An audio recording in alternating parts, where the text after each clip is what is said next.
Good morning, good evening, and good night, ladies and gentlemen, boys and girls. Welcome back to the Slyy Report. And today, we coming at you with a double feature. Chapter 1113 and chapter 1114. And we gonna get right into it. I am your host and vice captain of the Gold Bang crew, Gold D Rangs, and I'm here to break it down to you. So without further ado, let's get into it. So starting off with 1113, this chapter opens up with a wide shot of the Labo phase, and we can hear, or we see rather, St. Mars commenting to himself, "Oh wow, this is the greatest brain in the world's largest brain, Punk Records." He's looking at it. We also hear Vegapunk say there's 30 seconds left until this message begins. But Mars is more interested in the brain than the Din Din Mushi right now, because he's looking at the top of the head and he's just musing to himself, wondering about life and death, I guess. And he's like, even though your body is dead, it seems that Punk Records is still functional. What is life? What is death? Is this your true self, Vegapunk? These are some heavy questions. And I don't really think he's the right person to be asking these questions. But that's neither here nor there. We're going to continue. So, as he is musing to himself over this, he's like, what is death really to something like this? Is this your consciousness here? He's really questioning this. And, Vegapunk's still talking. He's still getting ready for the message to come out. You know what I'm saying? So at this point, we cut over to Syrup Village. We see the Veggie Pirates and Kaya and Mary. My man, Mary. They just out there, talking, discussing things, wondering why they don't have a visual Din Din Mushi. The Veggie Pirates are. But Kaya and them, they're more talking about how Vegapunk is also widely regarded in medical science as well. So, it's just casual conversations going on between them there. We then cut to some random Marines. They're also listening. We also see Crocus and Laboon over there at the Twin Capes. They are also listening. We then cut to Vegapunk's home island, the island of Baltimore, where Frankie spent his time. And we see the old man that spent time with Frankie and the kid, and they're also talking about Vegapunk and how he's the pride of the village and all of this. We also cut over to Hachinosu, and we see the pirates there. They're fighting. Some of them want to listen to the message. Some of them don't want to listen to the message. So it's just, back and forth. But we also see a couple other places before we cut back to Mars, who at this point has crushed the shell of the Din Din Mushi that was supposedly sending the signal. But we find out that it's fake, and the signal has not been interrupted, and the message is continuing. Mars transforms into his demon form and busts out of Punk Records, and he is cursing the name of Vegapunk. But there is more that we must discuss. We got to get through 2 chapters today. I'm going to try not to take too much time focusing on different things here and there, but when it is needed, I will focus on it. So, we will continue. We then cut back to Mars, who is having psychic conversations with the rest of the Gorosei as he is informing them what is going on, because they're confused. They're like, hey, this message ain't stopped yet. What's happening, man? What's going on?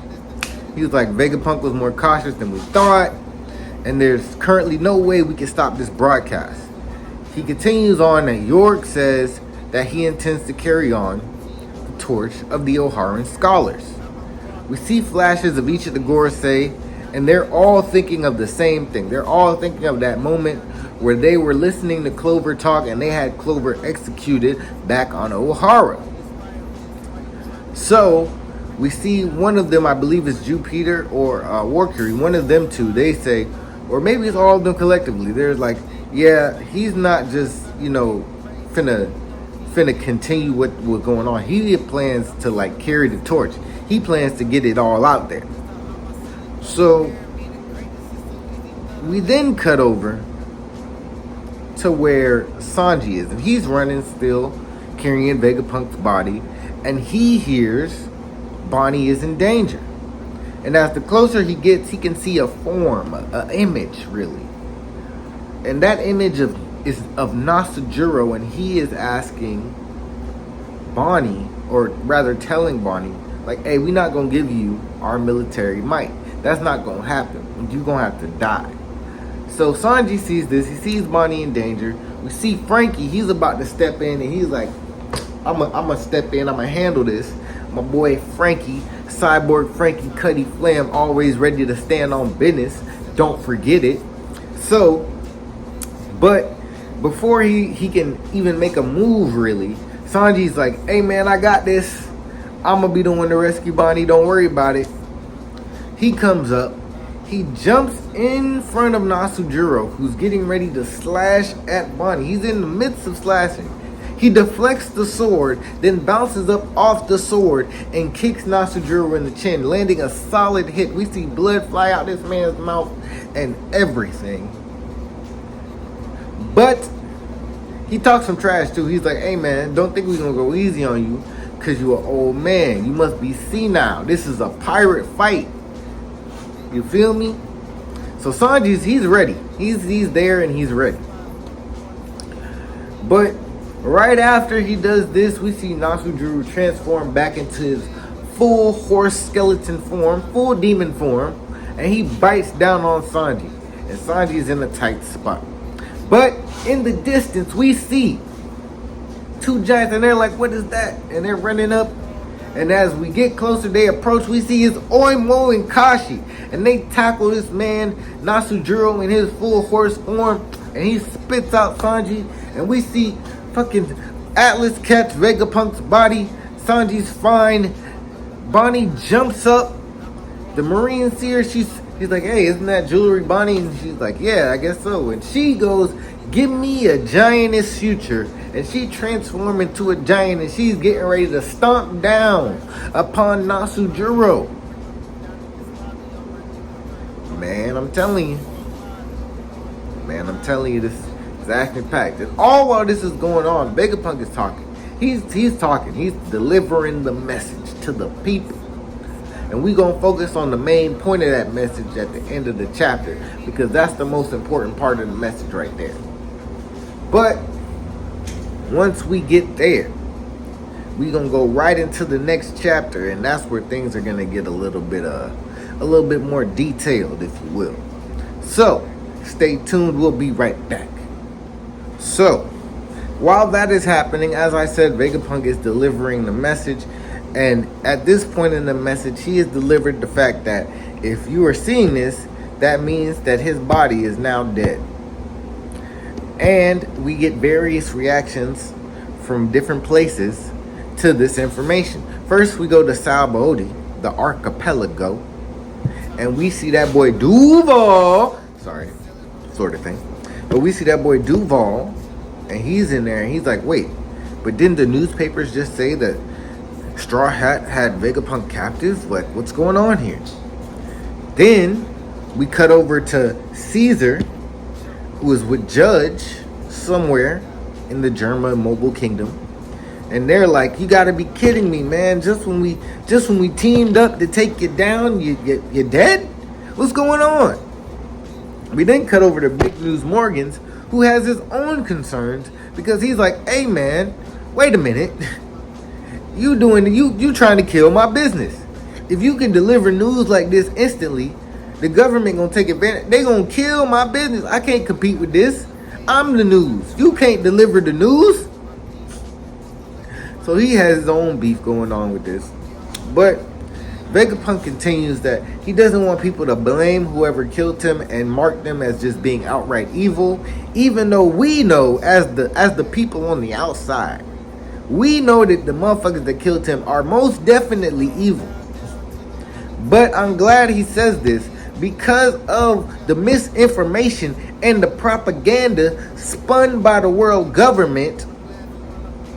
You feel me? A lot of people out here would believe after hearing that Luffy has Vegapunk captive, that Luffy is the one that killed Vegapunk. And this is false information.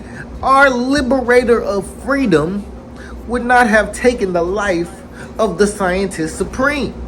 So, I like that he says this in the message. It's a good foresight on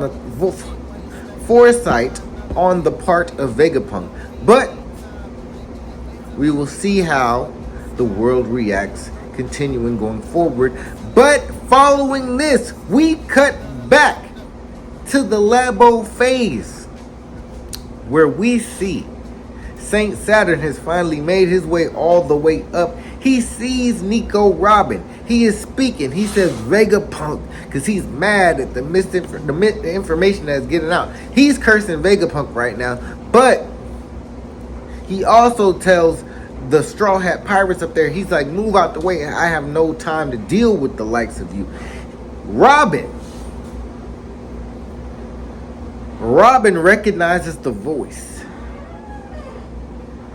She's like, wait, I know that voice. And we get a flashback to Robin spying on when they came to O'Hara. And we hear St. J. Garcia over the radio. He was the one that was talking to Clover at that time. So, Saturn recognizes Nico Robin. And he's like, well, now's as good a time as any. Let's eliminate this threat. So, that is where we're at. We will continue, but let's just take a time to acknowledge this. Saturn, this man, J. Garcia Saturn, has actively ruined 3 people's lives. Actually, no, more than 3. But 3 people that we have actually spent time with in the story. Bonnie, Kuma, Nico Robin. This man must die. But we will continue. So as these realizations are being made, as people are putting the puzzle pieces together, they hear what this man has said. They see the reaction on Robin's face. We see Nami go instantly, protect Robin! And we see Brooke, Chopper, Nami, Zeus, all of them going in, protecting Robin from Saint Saturn's spider leg tentacle thingies attacking. Beautiful sight. It's a beautiful sight. Usopp at the ready. Talking about we'll do whatever it takes. This man Saturn's like, be gone, you miserable worms. But as the action's getting started over here, we cut away. We cut back to Mars. He's hovering over the lab in his big bird form, and he's like, what's up? We see York. York is talking to him. She's like, it's no use. We can't find the transponder still, the specific one. It's too many of them in here, man. I don't know what to do. She's stressing out. She's like, I gotta think. If I don't come up with something, if I don't figure it out, they won't let me be a celestial dragon. I'm a Vegapunk too. I can do this. Think, York. But then we cut back to Vegapunk as he's about to drop the biggest bomb on the world they've ever seen. Knowledge. So, he says, I know that y'all might not believe this. Some of y'all might even laugh. But y'all have the right to know. Let's find out. The Goras say they panicking. They having a psychic conversation. They like, should I just destroy that? Mars like, should I just destroy the whole thing?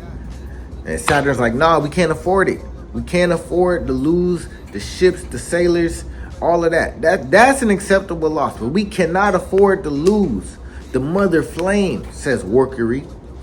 But we cut back to Vegapunk and he's like, to make a long story quite short, the world as we know it is about to sink into the ocean.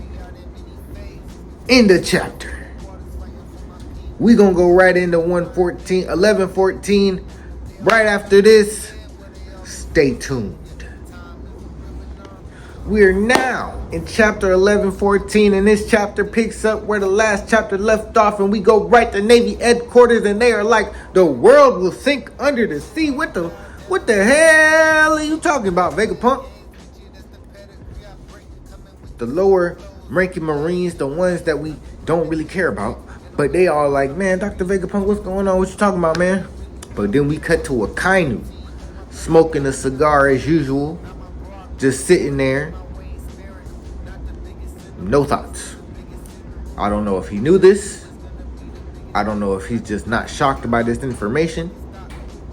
But he's rather stoic for somebody who just heard the world is sinking. Suspicious. We then cut to Mocktown, the town where Luffy punched out Bellamy for the first time. And they're laughing. They're all like, what this man talking about? He crazy, man. Talking about the world gonna sink. What? Knee slapper. They calling this man crazy. First of all, the world's smartest person is telling you something. I don't know why y'all just think y'all so smart. But you know, whatever. We not even gonna discuss that. We gonna cut over to Water 7, where I believe it's Polly and or Iceberg. They are saying, around here, you know, that's true. That might be the case. But I don't think he's just talking about high and low tides if it comes to the whole world. And we get a confused close-up on Polly's face. We then cut to Impel Down, where we see the drip god himself, Doflamingo, still chained up on the floor, laughing his ass off. And he's like, oh shit. Oh shit. What if seawater was the flood in here? What's your plan, Magellan? What y'all gonna do? Ain't it your job to protect and ensure the safety of the prisoners? What y'all gonna do? And Magellan's like, well, you're right, but I don't really know, if the world was to sink, we'd be in trouble. We are already having trouble after the sea levels rose 1 meter, you know what I'm saying? I don't know. How much would it take to sink the world? And Doflamingo's like, for most places, it wouldn't even take more than 5 meters of the sea level rising up for them to be done. But we could always go someplace higher up. Here's the thing. I think Doflamingo has a plan. I don't know what his plan is, but I feel like he has a plan. But we just gonna have to wait and see. But it's always good to see Doflamingo. He's always in good spirits. I don't know what he's laughing about, but he's always laughing about some shit. But we must continue. We then cut to Fishman Kingdom, where we see Shirahoshi, and she's like, what's gonna happen? Then King Neptune, he's like, sounds kind of foolish to me, Jamon. But we will see. We then cut back to the future island of Egghead, where we see the outskirts, where these Marines that just heard this news, they are tripping. They're like, bro, what are you talking about? They're like, bro, what's happening? You just trying to send the world into utter chaos. This is no good. But we will get more details on this coming up soon. But first, we will get the reaction from the Gorosei right after this. So we cut to 4 of the 5. Actually, no, all 5. All 5 of these niggas. All 5 of these niggas in either full beast or hybrid beast form. And they just they just like, hey, bro, destroy everything, every transponder, every living signal you can find. Everything else is secondary to that right now. We need to stop this transmission ASAP. No Rocky. So we then cut to York, and she's running around. She's like, bro, how much are you gonna tell these niggas, man? Like, what are you doing? So Vegapunk, he continues talking, and he's like, So now, speaking of the near future for me, assuming that the sensors I built were correct, there should be a earthquake that shakes the entire world a few days from when I record this message. Now, the people of the world, they confused. They're like, what? How did he know? Is he talking about the earthquake that happened earlier today? Curious. Curious and curiouser. So, not only did Vegapunk know what was going to happen, he put it in the message. He let y'all know, hey, this is what's going to happen. And this is a result of what's going to happen. And he's like, if my calculations are correct, the sea level would have rose by 1 meter. And the niggas are flabbergasted. We cutting all over the place. They like, well, how did he know? What's going on? Maybe he's right. But the important things are still to come. But he does say this. He says, if I am wrong about this prediction, everything else I can say, you could just ignore that. Ignore all of that and just go about your day. But if I'm right, heed my warning. Heed it. So, let us continue. But just to name a few people in a few places that have seen or we see reacting to this message, we do see best girl of the Big Mom Pirates, Smoothie. We then see an island that has been devastated by the 1 meter level water rise already. As Vegapunk continues to talk, and he's like, yeah, so if I'm right, this will have happened, and there are certain islands that are already being affected by it. We then cut to Longland, where we see the stilts guy. I forget his name right now, but he's listening. We see Aokiji wrapped up in bandages. He's listening. People on Pirate Island, they're like, what's really happening? How did he know that? That's freaky, man. That's freaky. Vegapunk finishes this statement by saying, yeah, but just so you know, this was an artificial earthquake. It wasn't a natural phenomenon. And we know, we as the reader, we know what happened. The world don't. But we cut back to the Labo phase of Egghead Island, and we see Saturn taking on the Straw Hat Pirates. Chopper in his guard point taking hits for fucking Robin, fucking Nami, fucking Usopp. He doing a flip, shooting fucking the slingshot, bro. They going crazy. They protecting that girl. You know what I'm saying? So Saturn, he's like, hey man, I ain't got time for this. Vegapunk saying too much. So he just kind of blows past these guys. Robin catches him in the net, and then he disappears. He's like, I gotta get out of here. I gotta stop this message. So, two things with this real quick. I just want to acknowledge that the rest of the gang doing their thing, holding back an elder of the world, you know what I'm saying? Shout out to Lilith. She's a part of the gang now too, you know what I'm saying? She was protecting Robin. If you protecting Robin, you gang. So, alright. But the other point is, you see, this man has Nico Robin right here, right? A legitimate threat to the world government. The only person on the planet that can read the poneglyphs. Vegapunk's message takes precedence over that. So that should let you know how important this motherfucker is, that they trying to stop this message. So something about this message is apparently so true that they just can't let it happen no matter what. But we'll get to that. Patience, my friends. It's a virtue. So Saturn's rampaging towards the lab. Vegapunk's talking about his sins, talking about how, I went in and tried to push the world forward. I did what I wasn't supposed to do. I flew too close to the sun. You know what I'm saying? I was just trying to find a source of eternal energy, endless eternal energy, and to do that, it seems that he has caused trouble in the world that he did not predict. So, Saturn's rushing towards the fucking lab. He comes upon the mother flame. We see a small flame in a tank full of a liquid, and it's still burning in this liquid. So Saturn, he's back to his human form. He's just smashing whatever he can find. And then one of the other Gores say, I don't know who it is at this point, he's like, hey, bro, just destroy every last sign of life in the lab. Just do that and see what happens.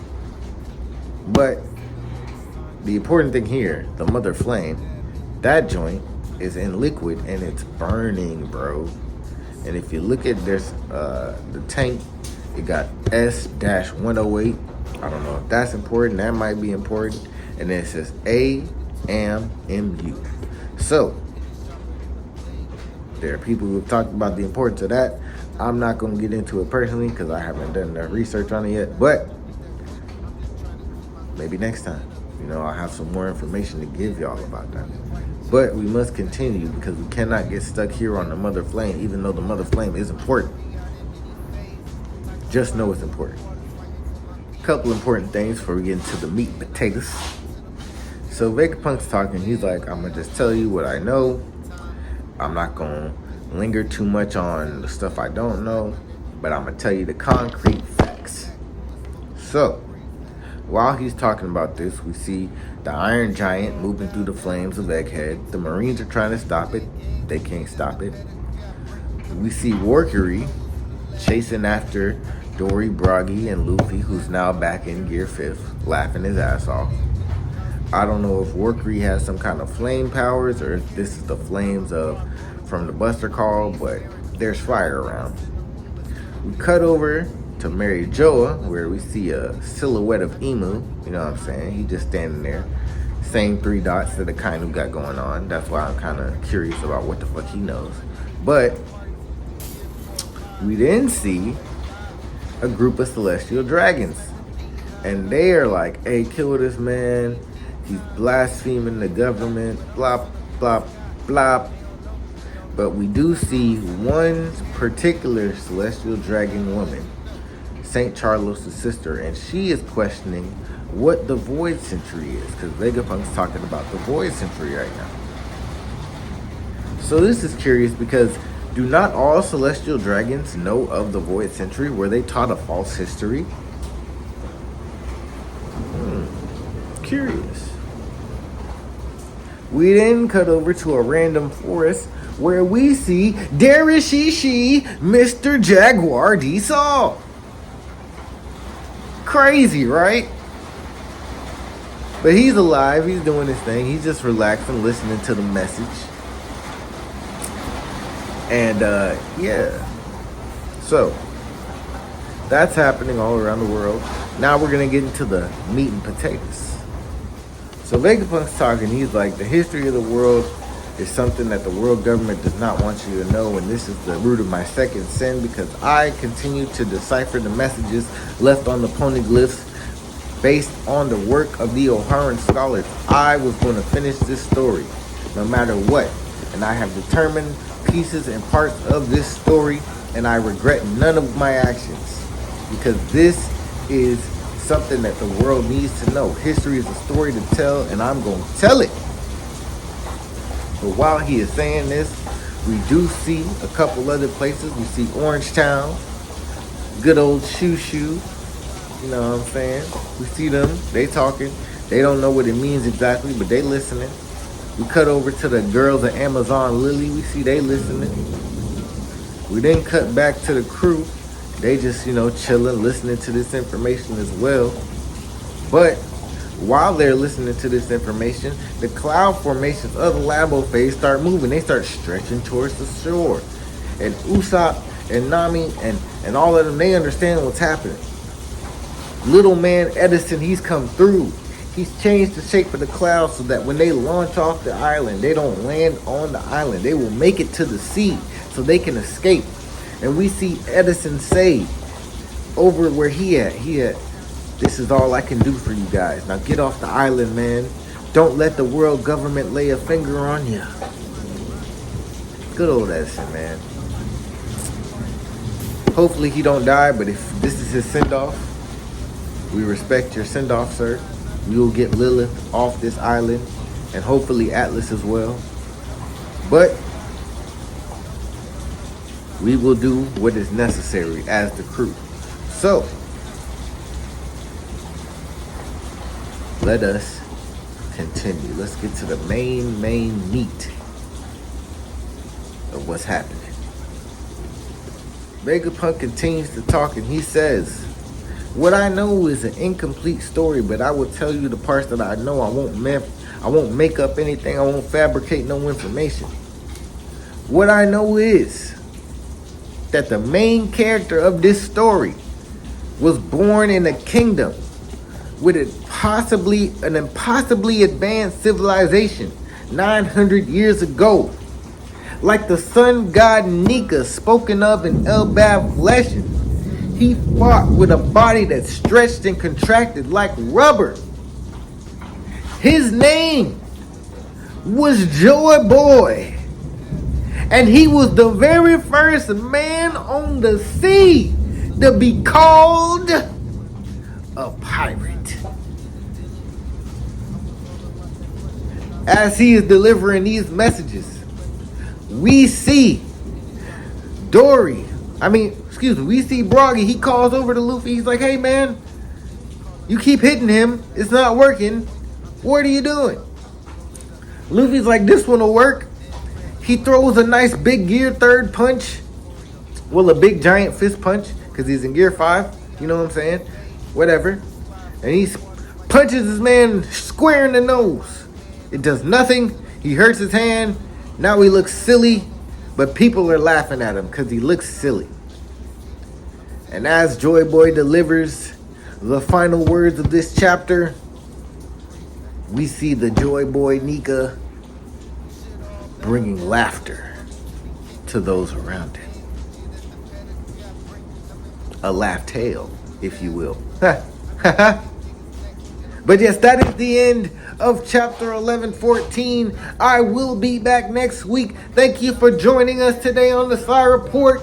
Once again, I am your host, Gold D Ranks. Don't forget to like, subscribe, share, and comment. And we will see you next time.